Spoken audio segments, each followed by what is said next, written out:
Welcome to the official Florida Bar Podcast, where we cover practice management, leadership, and what's happening in Florida law. Brought to you by the Florida Bar Practice Resource Institute. You're listening to Legal Talk Network. Hello, and welcome to the Florida Bar Podcast, brought to you by the Practice Resource Institute on Legal Talk Network. And we're so glad you're joining us today. This is Christine Bilbrey, and I'm a practice management advisor at PRI. And I'm one of the hosts for today's show, which is being recorded from our offices in Tallahassee, Florida. My co-host is Jonathon Israel, director of the Practice Resource Institute. Hello, I'm Jonathon Israel, and as Christine said, I'm director of the Practice Resource Institute here at the Florida Bar. Our goal at PRI is to assist Florida attorneys with running the business side of their law practices. We'll be focusing on a different aspect of technology each month, and we'll carry that theme through our website and newsletter with related tech tips and articles. Joining us now is a special guest who is an expert on today's topic, e-filing, and we want to welcome Dario Diaz to the show. Dario is the owner and managing partner of the law office of Dario Diaz, PA, in Tampa, Florida. In 2014, Dario was named to the Florida Bar Standing Committee on Technology and now stands as the vice chair of that committee. He is also the president of Legal Automation Systems Incorporated. His company has created a software that interfaces with the court systems and files court pleadings electronically. Welcome to the show, Dario. Thank you. Thank you for having me. We are really glad you're here. So we're going to ask you to tell our listeners a little bit about the history of e-filing, how it all came about, and what your focus is on e-filing. I am going to give you a little pre-plug because we're excited about our new member benefit that's coming up, which is actually a product that your company created called eFileMadeEasy. And that should be available soon and maybe with a discount sometimes for our members. So Dario, go ahead. It sure will be. And basically, thank you for the opportunity to be here. And yes, the eFileMadeEasy program allows people to e-file with just a click of a mouse button right out of Word. But the real goal here today is let's talk about e-filing itself. You gave me a chance to talk about the history of e-filing, and I'll be very brief with that. Back in the old days, we used to send paper to the court. We used to print your paper on the printer, assemble it, staple the top left-hand corner, have somebody take it to the courthouse or send it by mail, and they would two-hole punch it and add it to the court file and paper down at the courthouse. And that was all great. Around 2013, though, Florida introduced e-filing, and they changed that to be able to send the document electronically directly to the clerk. Well, not directly to the clerk, but through the e-portal to the clerk. And ever since then, it's been a growing, changing, very dynamic environment. The struggles dealing with how to e-file, the right way to e-file, and how we get this information to the clerk. So that's briefly where e-filing comes from. So I think every lawyer that's listening now, hopefully anybody that files with the court, is at least familiar with e-filing or has seen the portal at some point or another. Definitely. No, and I think an important point that you made there is that it's a system that's constantly in development. You know, we always hear about attorneys complaining about the e-filing portal, but it's still very much in its infancy and getting better every day. The more people use it, the more input the e-filing portal authority gets from those users. Yeah, and to add to that, even more so, Florida is really on the cutting edge of being a groundbreaker. So when you say we're getting some feedback and things may not be right, well, kind of the saying that the people at the front, take the arrows, those are the guys that are breaking ground. And Florida's doing that. They're doing a very good job at it. Obviously, there are some deficiencies, but as they get feedback, it gets better. Other states they're not even close to where Florida is right now. Right.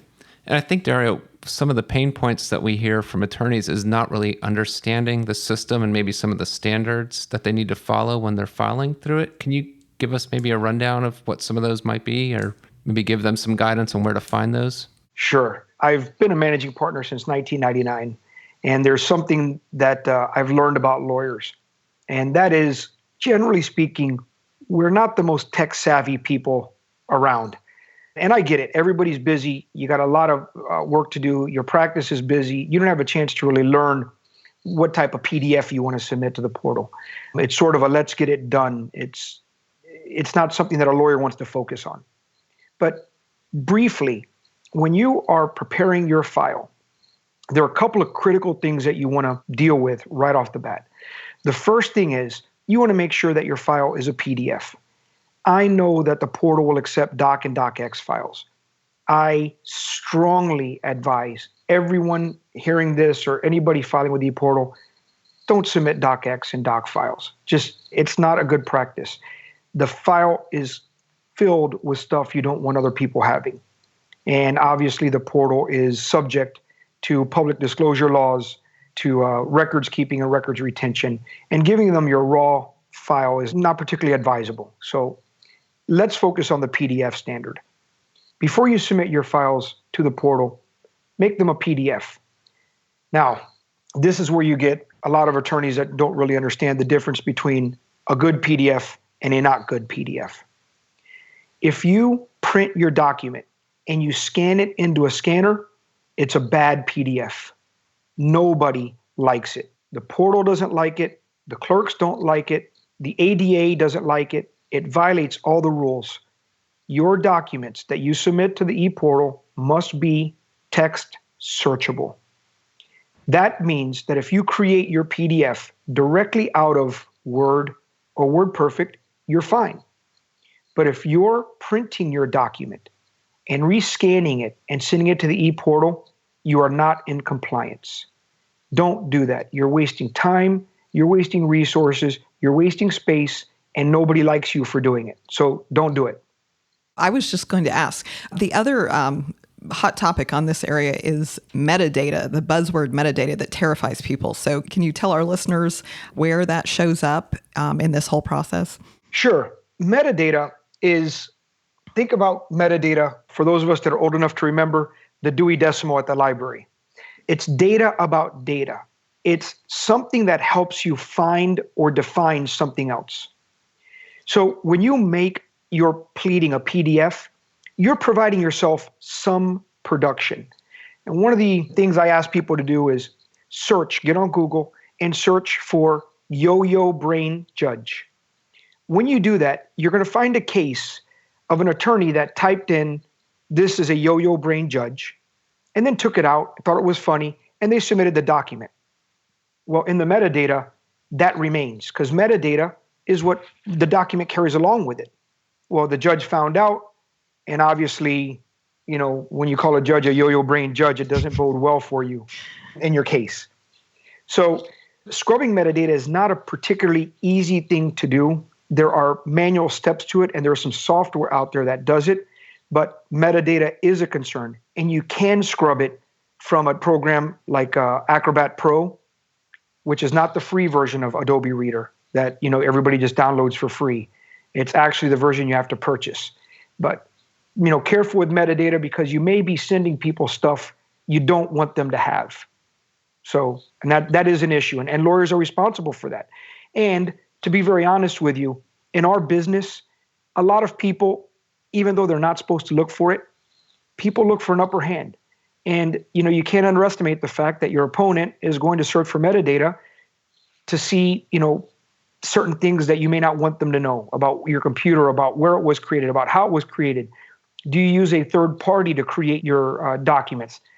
Those are the kinds of things that you want to try to avoid, and scrubbing that metadata is a big plus. Great, thank you. My next question is about, I've correctly created my PDF, I've scrubbed my metadata, and I've loaded it up into the portal. Is my pleading filed with the court now? No. Your file, the pleading that you send up, that PDF, is actually taken to the ePortal. Think of the ePortal, this is the best way I can describe it. Think of the ePortal like a mailroom. Every clerk has its own individual mailbox. What you're doing is you're taking your letter and you're putting that letter on the floor of the mail room. The ePortal then gets that letter and picks it up, looks at the box in the wall and says, okay, this is a Hillsborough County case. I'm going to put that in Hillsborough County. That's really all the ePortal does. Obviously, it does a lot more than that, and I'm simplifying things, but you get the idea. The ePortal is a conduit, a delivery method to get your pleading to the county that you're filing that pleading in. Once it's there, it's up to the clerk to actually do the processing, the verifying, making sure your case number is the right case number, making sure the case names match up. And it's up to the clerk to file it and actually validate that filing. So the e-portal itself is basically a method to get your pleading to your clerk of the county you're filing the court in. And I think that's a little bit misunderstood too, because I see a lot of people get frustrated with the e-portal when the e-portal is really not the one rejecting your pleading because you scanned it in color. A lot of counties are now rejecting color pleadings, and they should. They're huge. They take up 10 times the space of a black and white. And a lot of people just scan in color. Well, that's not the e-portal's fault. The e-portal is just going to get that document to the clerk. That clerk may reject it because it's a color scan. So that's sort of how the procedure works. Right. I think that's another very important point for our listeners out there is that there's standards for the e-filing portal, but then each clerk also has their standards of how they want the documents submitted to their system. So it's very important for the listeners that whatever county or circuit they're in, that they check with the appropriate clerk to see how those documents should be formatted before they submit to the portal. Yeah, absolutely. And as a general rule, I can tell you what no clerk will reject. And here we go. I'll give you sort of a list. And if somebody wants to grab a pen and start writing stuff down, great. Number 1, set your scanner to black and white. If you have to scan your document, I'm suggesting nobody scan their pleadings, by the way. I'm suggesting that everybody provide their pleadings in a searchable PDF format made directly from your word processor. But if you have to scan your documents and set your scanner to black and white. Set it to 8.5 by 11. The size of the document matters. The portal requires 8.5 by 11 inch pleadings. Set your scanner to 300 DPI. That's 300 dots per inch. That's the standard used by the e-portal for clarity, quality, and their size restriction. And make sure that your pleadings themselves are what's called PDF compliant, that they are actual PDF documents. Don't try to send them as a JPEG or a TIFF or something like that. Make sure that they're PDFs. If you do that, you're going to be safe and everybody's going to like you. If you submit scanned pleadings, not so much, but if you stick to those standards, you should be fine. And is it still the case that there are actually 3 different portals used in the state of Florida? I looked it up and it looked like the Supreme Court and the 2nd DCA has one that is used by most circuit courts and county courts, but then the other DCAs and the federal system have 2 other completely different portals. Yeah. Florida, one of the issues that they've had is they put a lot of time, effort, and energy into a program before the e-portal called eDCA. And a lot of the districts use that. Everybody's supposed to be coming over the e-portal, but another thing we learned about lawyers is we're sort of resistant to change. I mean, I think if you gave lawyers a chance to go back to a scribe with a pen and quill, and they love that. But, you have a situation where they put a lot of resources into that eDCA. So every appellate court except the 2nd DCA is still using that DCA method. The Florida Supreme Court and the 2nd DCA is using the e-portal, the one that we know regularly. And then, of course, as you mentioned, the federal system is still on their PACER, the CMECF. So while all of Florida should be going to the e-portal and getting away from the eDCA standard, it's been a little slow coming. Dario, going back to the document creation steps and all that, we've talked a little bit about the metadata and making sure you create the document in your word processor first and then creating the PDF from there. Is there some quick steps you could give our users or listeners on how they would remove the metadata when creating the PDF out of like a Word? Yeah, doing it out of Word, there is actually a process that you can use, and it's the inspect document process. So if you have a pleading, and I'll sort of try to walk you through and see if you can get this. I'm going to use Word as the example. So under Word, if you were to go to the Word main menu item, the Word button, there's an item under there called Prepare, under the main button, the main home button for Word. If you go to Prepare, you're going to get a secondary menu, and one of the items is going to be Inspect Document. Under that Inspect Document, it's going to give you a list of things that your document has in it. Things like comments, red lines, watermarks you may have added, hidden text you may have added. In other words, it's going to show you all of the items in the document that can be metadata. When you inspect that document, it's going to give you an option to remove it. So if you were to use this inspect option, it'll give you an option. Do you want to remove comments and revisions? Do you want to remove the document properties? And you can remove from there. Once you scrub your document of that metadata from that inspect properties, at that point, you can go directly to save it as a PDF. Don't print it and scan it in your scanner. Stop doing that. You're making everybody mad and nobody likes you. So print it directly from Word, print it from WordPerfect to a PDF, and then use that PDF to send to the ePortal. Right. Awesome. Thanks, Dario. Another question I have for you is, so if I do have something I need to scan, say it's an image or something of that nature that, I can't obviously create in Word or another word processor program, and I do scan it at, 300 DPI, those images start to take up quite a bit of space. And I know the e-filing portal has certain requirements on the amount of, the size of the document you could submit to them. Yeah. What tips or suggestions do you have for our users to get around some of those limitations? Okay. The ePortal will accept pleadings up to 50 megabytes. So that means you can scan document size up to 50 megabytes and file them with the ePortal without issue. If you go over 50 megabytes, there are different methods. You may have to put it on a CD or a thumb drive and actually take it to your clerk's office. But 50 megabytes is enormous. The number of people listening to this podcast that are going to have more than 50 megabyte files done correctly is going to be tiny. Now, if I start scanning pleadings in color and I start adding, very important to mention this, just because a document looks black and white to your eye does not mean it's black and white. If your scanner is scanning in color, if you scan a black and white document into it, it's still bringing that entire color palette with it. So it's enormous. It's probably 10 times the size it should be.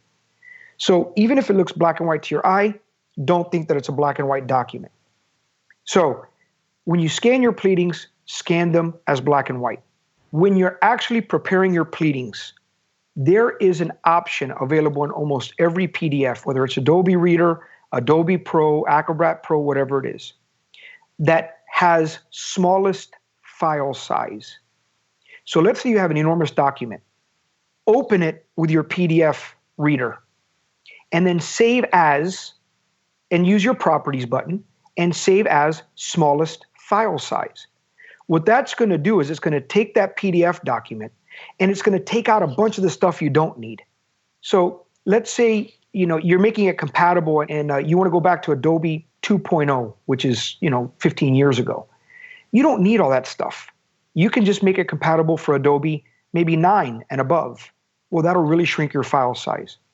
So by using that smallest file size, you're going to be able to really compress that PDF file to be something that everybody's going to accept and everybody's going to like, and it's going to save you a lot of hassle and misery. Great. I'm curious. So we're talking about submitting documents. So I'm curious about what else the portal does. Can an attorney receive documents through the portal? Can they send proposed orders through the portal? Is it more than one way? The answer is, yeah, maybe. And that's a real lawyer answer, isn't it? I'm sorry to not answer yes or no. Yes, the ePortal wants to take orders, for example. They really want to do that, but it's so hard for them. Think about this for a minute. The ePortal is dealing with 67 different elected officials out of 67 Florida counties. Every one of those 67 officials is elected, and they do kind of their own thing. They all have egos, they all have ideas, they all have things that they want to implement and things they don't want to implement. And the ePortal is trying to make everybody happy. Within that 67 counties, how many judges do you have? Each one of them an elected official. Each one of them with the way they like to do things. Each one of them with their own ego. All that stuff plays in. So you may have, Judge Millennial that wants to do everything digital, that wants to get it over the ePortal, that wants to get that order, that wants to sign it electronically, that wants to email it back. And then you may have Judge, trying to think of something nice, Judge Premillennial, Judge Boomer. Okay, we'll use Judge Boomer. You may have Judge Boomer that absolutely refuses to do anything but sign with his inkwell and quill. And the portal's trying to adapt to this, and that's not an easy thing to do. So some counties are taking orders right now, proposed orders. Most are not. It's very few and very selective. I think that's going to be a real battle for the ePortal Authority to deal with. But you can submit some orders to some judges, but overwhelmingly not right now. Okay. And Jonathon found this great site. It's actually a service that the Florida State Law School has put up, and it lists all 67 counties because, just like you said, there's a lot of differences of how they're handling the portal. So I'm from Pensacola. I clicked on Escambia County, and the very first thing that came up was, as of this date in 2015, we are no longer accepting proposed orders. So they were, and now they're not. So, Jonathon, is that a link that we can put up on our site? It is. We'll definitely get that up and out to the users. Let me address that as well. Actually, the Escambia County Clerk was very kind. They actually called me based on my company and what they've heard about what we can do. The real reason, the problem they had was this, and this sort of gives you an idea what the ePortal has to deal with. Their judges were signing orders, and they needed to send those orders back out.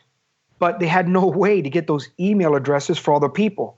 So their JAs, their judicial assistants, were having to log into the ePortal every time, put in the case number, get the case number, match the case, and then pull the email addresses from the ePortal and bring them back manually into their Outlook to be able to serve their order back. I mean, you can imagine the labor involved with that, the time, effort, and energy. They called us, and we wrote a little tool for them to be able to get the email addresses, which they were very appreciative of because now they just basically search the case, and with our little tool that we wrote for them, with my company, they're able to get the email addresses now without real issue. But before that, they stopped accepting orders because it was overwhelming them. I mean, you can imagine how long it would take to prepare 10 orders if you had to do it that way. Yeah, absolutely. So it's creating more work than instead of reducing it. So you touched on that. So tell our listeners the new member benefit that we have coming up. What does this piece of software do for you? If I'm having to file a lot of things through e-filing in the portal, what can I expect to gain by getting this software implemented? Sure. Well, what we do is we work directly with our clients to come up with a method that works and fits with them. The thing about the ePortal is, and it's necessary, they have to be rigid. They have to have standards because you have 67 counties and 100,000 lawyers, and they have to have these standards.